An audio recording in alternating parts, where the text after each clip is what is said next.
This is CounselCast, part of the Legal Talk Network, and I'm your host, Karen Conroy. When you face a complex case outside your expertise, you bring in a co-counsel for next-level results. When you want to engage, expand, and elevate your firm, you bring in a marketing co-counsel. In this podcast, I bring in marketing experts who each answer one big question to help your firm achieve more. Here's today's guest. Hi, I'm Gail Doby with Pearl Collective, and I help firm owners actually grow their businesses, make more money, and enjoy their life more. Oh, I like that intro. I think, those are goals pretty much everybody wants. Right. Just enjoy your life more. How can you argue with that? So Gail, thank you for being here. This is a great conversation because I love talking about design. Design is kind of where I started my career way back, a few years ago. And lately we've been having a lot of conversations about strategy and tactics like SEO and things like that. But I wanted to get back to the core of what makes things different and how you do all of that stuff and how to kind of implement the core of what I think comes back to differentiation, and that's design. So today we're going to talk about and answer the question, how to evolve your firm with design. And I know you have a lot of different angles and approaches to this with both the clients that you coach, and you have a book. So let's start. Where should we start? Where do we even begin with design? Well, it's interesting because a lot of people don't necessarily think that design is a serious topic. Yes. And they don't consider that design is one of the critical decisions because that's the first impression people have of you, is what is visually displayed about your brand. So if you do not have a great visual for your brand, then you're not going to attract the attention or the clients that you're looking for. So in my opinion, design is the first impact of what somebody sees if they're going to do business with you, whether it's graphic design, a website design, whether it is the words that you use to describe your brand, that's all part of that. So to me, we're talking about evolving your firm, but we're also talking about evolving your brand. Yes. And every single person that listens on this podcast has a brand. Yeah. You have a personal brand, whether you realize it or not, and that personal brand is attached to so much more than just the visuals. So we're going to get to this later, one of my favorite books, but I really do believe that we have to, as people who own our firms and who are running successful businesses, we need to think about how we are being perceived by other people on the outside of what we think about ourselves. So I think that's really important. And you have to grow in order for your brand to grow. So if you don't evolve, your brand doesn't evolve, and you also do not evolve in the kinds of clients that you're attracting. Yes. So this just reminded me of this little battle that I had way back. I originally started writing blog posts on this website called Lawyerist, and I was writing about marketing for lawyers. And it was way back when blogs were just kind of, a lot of contributors just throwing things up. And this lawyer made a comment. I was talking about logos and branding and how your brand is not just a logo. And so I got this comment that this was all just a bunch of fluff, totally unnecessary, that his logo never, he doesn't have a logo. And not only that never stopped anybody from hiring him. And he just went, I can't even remember the exact words because it got really negative, and to the point where a moderator had to step in and say, could you back down a little bit? We're talking about logos. But so as the kind of devil's advocate, what's happening for these people? So you mentioned a minute ago that even if you don't realize it, you've got a brand and you've got this reputation out there. What happens when someone hasn't put the thought and the work into developing that brand? What's happening out there? Well, that's a great question. And one of the things, Karen, that you and I chatted about before we got started today was that we're on our third brand. We just launched our third brand. And I would say that we have now evolved into what we really believe that we do well. And our first two brands were not who we are now. we have changed dramatically as a company. Yeah. And so we had one brand for about 8 years. Yeah. And then we had another brand for about 7 years. And so now we're launched our third brand. And that was very intentional and very deliberate in what we were doing, because we realized that for us to attract the right kind of clientele, that we had to have a brand that related to the people and that the people could identify themselves working with us. Yes. Oh, I think that is so important, that it's not about you. It's about the people you're trying to attract. Exactly. Yeah. So what I think a lot of people don't understand is that in order for you to attract the right kinds of clients, you need to understand the motivations behind why people hire you. Yeah. And so one of the first things, and I love this, I was hearing this from Darren Hardy just about a week ago, and I thought it was so incredibly interesting, is that people really do 100% make decisions emotionally and not rationally. Yes. And so you have to understand that every person that comes to you, if they have a really pressing need, you have probably a likely buyer of your services. But if they are just considering hiring you, so for example, maybe you're an attorney that does contract law, they could hire anybody to do contract law. But what makes you different? Why are you special? And what is it that you do for them that nobody else does for them as an attorney? So if you are thinking about the fact that this is about you, it's not about you. Yeah. The brand is about your connection with the person that's going to engage in your services. Yes.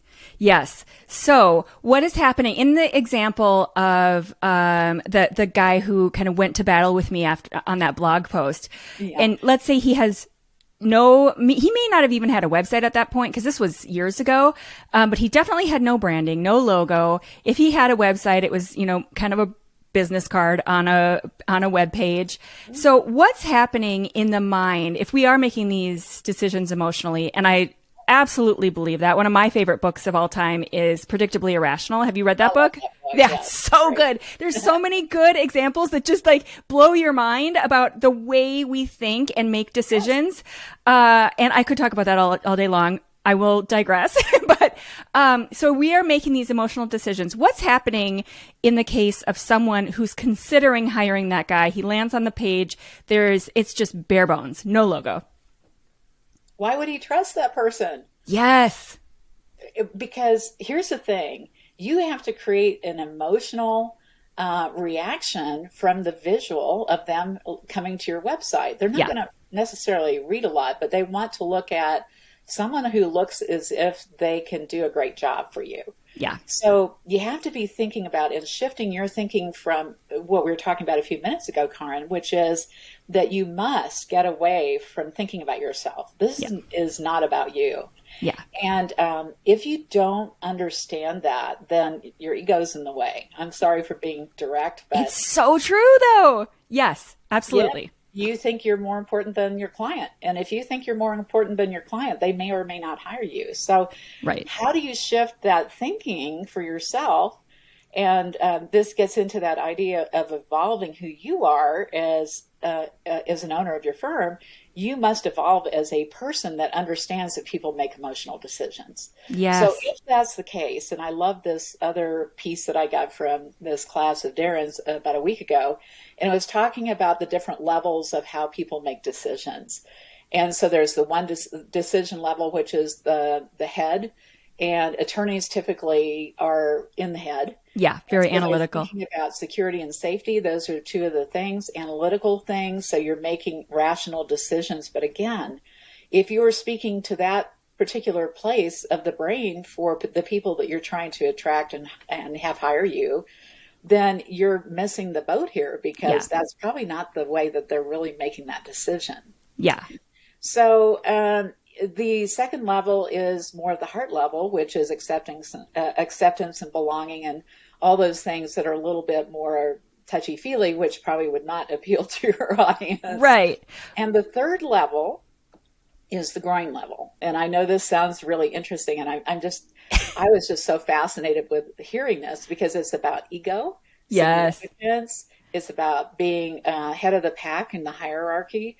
It's about all those things that are important. So if you could imagine, today is a perfect day to talk about it. I don't know when this is going to air, but it'll be after today. Right. But today is election day. So election day, guess what? A lot of people are making very emotional decisions to select their next leaders. And that when they don't know what else to do to make a decision, they're going to rely on their emotions and not their head. Yes, absolutely. Yes. Okay, so you mentioned that you've gone through these three, you've had three different brands. You've gone through two different rebrands. You're on your third brand now. I've also gone through a few different variations. I think this is just kind of like life itself. You know, we are all not the same people we were when we were 12 or whatever other age. So first of all, why is that important to kind of take a look at where you're at and recognize that it's not a permanent decision? No, it's not permanent. And this also is going to be a little bit on the edge for our listeners. But when you really think about it, a lot of listeners probably have their firm names in their name. Yes. And so that was the reason we shifted away from my firm name and into a name that fit who we are now and where we're going in the future of our business. And in fact, that was a really interesting decision. We went to a branding company about 2 years ago.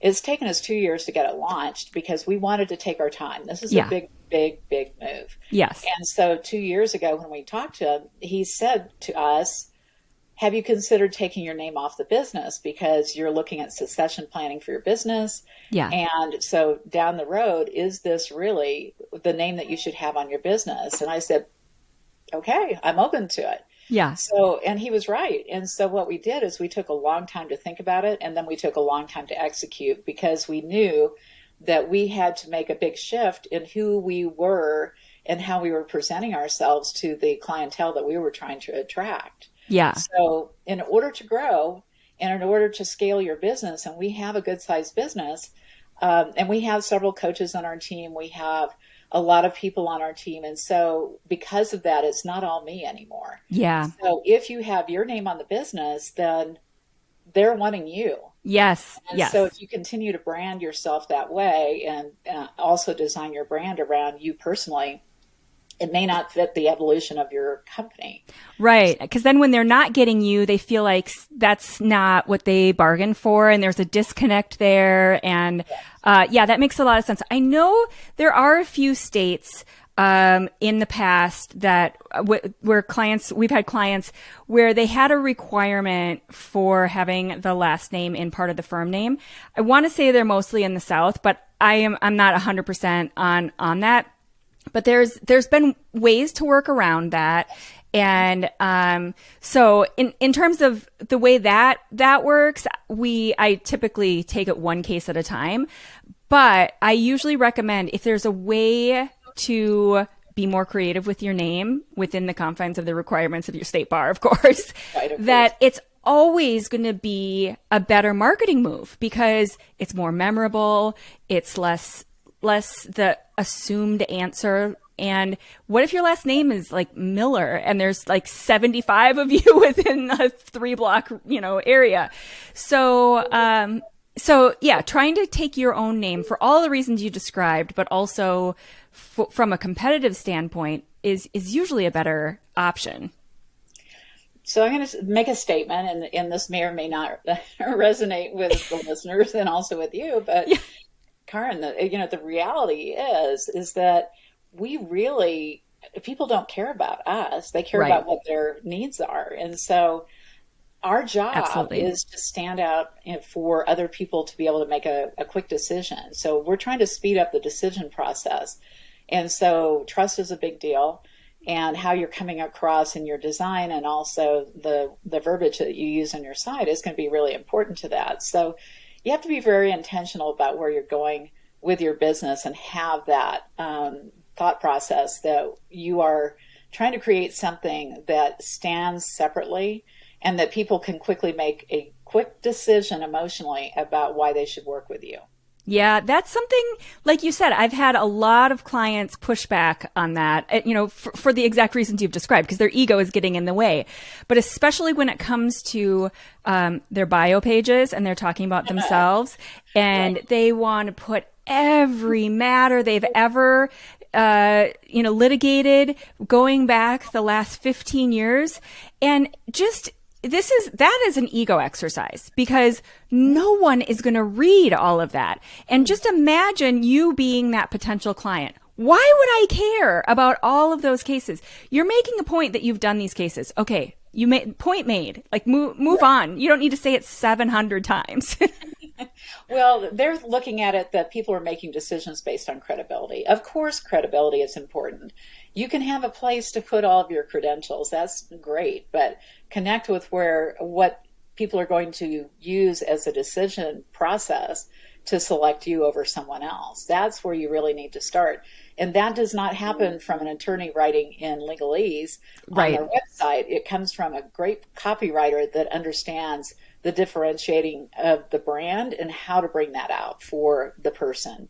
So there's a lot to it. So design is more than just the visual. It's also the verbal part, or the part that describes what you're doing. So all of those pieces are essential. Yeah. And I mean, just to clarify, in no way do I mean that you shouldn't express your experience and how you've got this expertise and that you've done all these kinds of cases and you know how to do this work. But it gets belabored pretty quickly. And it is a subtle art to make sure that you're saying it in a way that really resonates with the user and doesn't just resonate with your ego. I think telling stories is a great way to get the point across. That testimonials are great. And if you can share a testimonial about the results that you're getting for people, we have that all over our website. We have case studies and we have testimonials from people, because people really do make decisions based on what other people say and not what the person says about themselves. Yes. So that's a critical distinction that I think is really important. It took many years to learn that myself, but it's not about you. It is not about you. Yeah. And if you picture like an Amazon product, and you're looking at, this whatever widget, and you look at it, you read the description, and that kind of goes into this neutral part of your brain. Okay, there's the thing. This is the specifications. But then when you really start to make that decision and be convinced is as you scroll down through those reviews. And that's where you're like, oh no, there are way too many reviews saying that it showed up broken or it absolutely did not work, or, oh my gosh, this thing will work. This is going to be a life changer, or, whatever people are saying. But that is the same for the people who are visiting your site. So let's go back to this idea of this evolution of your brand and how you continue to review it. And what is that process like since you've gone through it twice? How do you know when it's time? And then what does that look like? All of us have goals for ourselves, I would think. We have it whether we state them or not. But if we have a desire, so say for example, the people that are listening today are wanting to grow their firm to multi-cities and they want to have hundreds of people working on their staff, then that's a different firm than somebody who's working in a small town and has a small law practice that's serving people that are getting divorced. So you have to look at who are you and what is that brand image that you're trying to convey that is going to connect with a person that's likely to hire you. And of course, in the end, people are looking for recommendations to your brand. So they're going to compare you based on what they see that others are saying about you. So having that third-party endorsement or having some sort of mentions or testimonials on your site is going to help someone make a better decision about whether they should hire you or not. So you can imagine that somebody that's going through, say, a bankruptcy, they could go to a website and they're embarrassed about the fact that they're in a bad situation. So they go to an attorney and they want somebody who has some compassion for their situation. They don't want to go in to meet with that attorney and feel like they're going to be treated like they are dirt because of their situation. Yes. So you have to make that person feel comfortable and have them trust you to retain you for your services. So I think it's really important that you think about, where are you going? Where are you going with your business? Are you staying small, or are you growing with a team? Do you want to have a whole slew of people working for you as attorneys and paralegals and all the people on the team? And what is that goal, for that long-term goal for yourself? And so you have to make some really big decisions about not just where you want to go, but how is that going to impact you personally when you do this? Because I don't know too many attorneys that don't work 100 hours a week. Right. Exactly. When they own a firm, especially in the beginning years, and then later, maybe it gets better as they start bringing on team members. But honestly, you've got to really look at what's my ultimate goal. Yeah.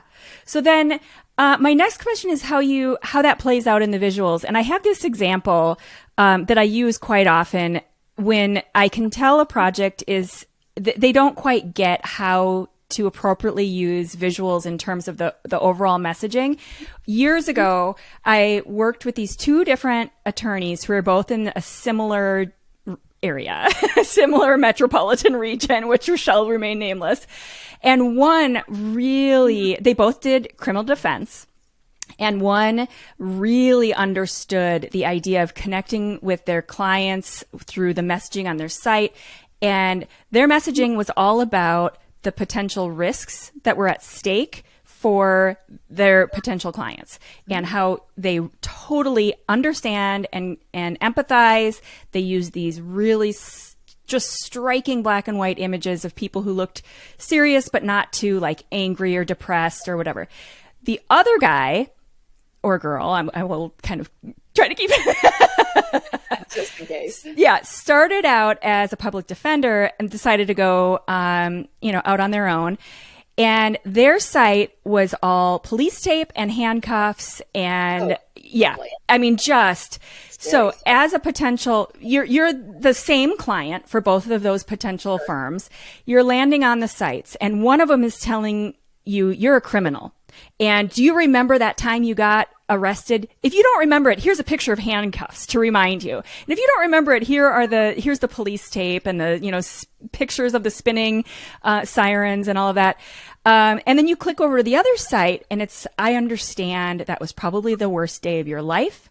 And this is not who you are. I've done this before. I can help you through that. Get, to the light at the end of the tunnel. All those great messaging. Yes. And guess who was still in business 2 years later? It seems so obvious. The other guy went back to being a public defender, like within, I want to say less than 2 years.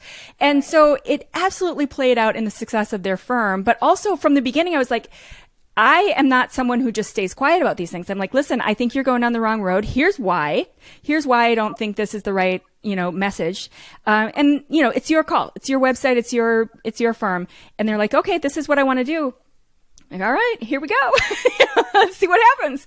So how do you see that play out, in terms of like how you look at your visuals and take a look at, okay, maybe these images are stale or my brand is stale. How do you evaluate that to know if it's not on the right track, like you were saying, like you align it with your goals, but then how do you know? Well, first of all, we're not very good judges of our own work. So sometimes we need to have somebody look at it who's an expert. And so in the work that you do, of course, you're the expert that can look at it and say, are you getting the calls you need? Are you getting the conversions from the calls? Because here's the other thing.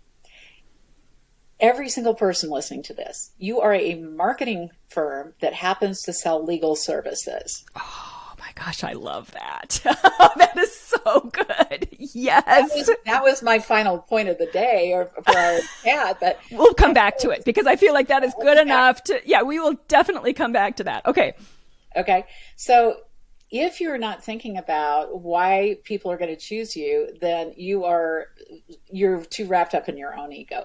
Yeah. I'm going to just call it like it is. Absolutely.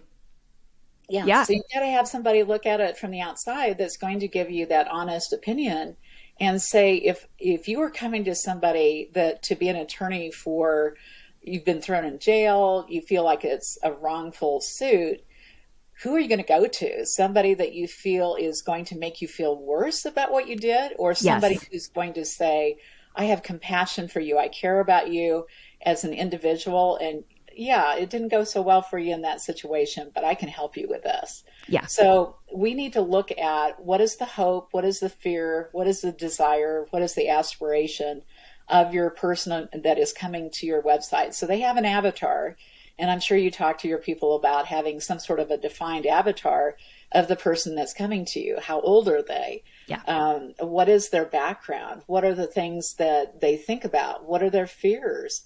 What are the things that are important to them in their lives? Yeah. And of course, it could be different because you could have somebody who's a gang member, so Sure. it's being at the top of the heap. Yeah. In your gang. So it's, you have to think about who is it you're really trying to appeal to. So anyway, we've kind of talked around that issue of it's really more complicated. And so the brand and the visual and all of that has to evolve with your level of understanding of the people that you're marketing to as you grow your firm. And last question before we get to the book review, do you feel like these things have changed over the years? Because I feel like when I first started websites and marketing, we weren't talking about avatars and ideal clients and in terms of messaging. It was totally different. And so that alone tells me that, gives you the kind of, I don't know what the words I'm looking for are, but it kind of gives you that direction that you have to kind of keep up with all of these changes at the same time. Absolutely. Yeah. Okay. Okay. So it is time for the book review. And I know you have a good one that ties in perfectly with what we've been talking about. So what's the book that you have to recommend? Well, it's about your future self, and this is with Dr. Ben Hardy. And this one is going to be a stretch for a lot of people that are listening. Good.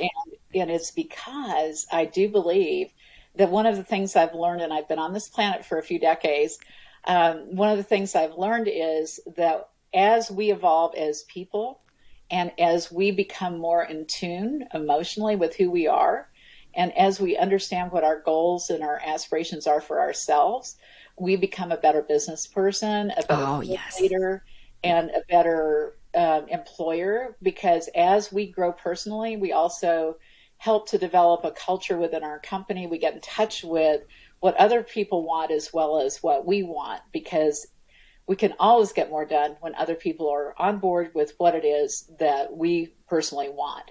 Yeah. But it's only if we take care of what their needs are. And so we have to evolve as human beings in order to be successful in business and in law or whatever it is, the field that we're talking about, right? Yeah, absolutely. And I feel like early in my, when I first started my own firm and early, back in the early years, there's so many things that get in the way of that success. Like not just the ego that we've mentioned more than a few times already, but the fear and the worry. And when you're not making as much in the beginning as you eventually, hopefully are, those decisions seem more critical. But then as you get comfortable and, have some confidence, then some of that other stuff that's getting in the way starts to dissipate a little too. Well, the key is to be a great communicator. And often attorneys are great communicators in front of the court. They know how to plead a case. They know how to present their side, and they're good at really helping their clients. But I think the other thing is that sometimes they get really wrapped up in the head and they forget to connect at the heart level. And if you're going to run a firm and grow and scale a firm, you have to connect personally with people. Yeah. And also that will help you grow and attract more clientele as well. Yes. And so it's really because that is the key for networking. And if you're out, of course, every single person is looking for referrals, right? Yeah. So even attorneys are looking for referrals. They want more business. So who is going to get the referral? The person that really connects with the client. Yeah. Right. Or the referral source. Yeah. And like if the referral source thinks about 2 or 3 different potential attorneys they know, and they think, I don't really like that guy. He never really connected to me. He just seems sort of, in his head all the time, versus this other person who, they're such a nice person. I really enjoy talking to them. Of course, that's just the way that decision is going to get made.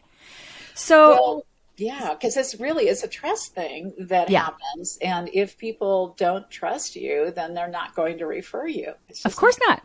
Yeah. It seems so obvious, but we see it all day, every day. It's just like such a regular thing. Right. That's such a great book. I'm definitely adding that to my list, and we obviously will add it to the library as well, so that everybody can find the link and go find that book. So we talked about this a little bit earlier, and I said I was going to bring it back up because it was such a good moment. But what's the one thing that you talked about earlier that you also know that works? Yeah. Well, the comment was, and this is me just paraphrasing it from somebody else that said it, and I don't remember who, or I would share that, but we are marketing firms that happen to provide the services that we sell, right? Yes. And so that's the reality. And so in order for us to have enough revenue and enough business and enough income in our lives and also for our firms, we must get really good at understanding that we're a marketing firm.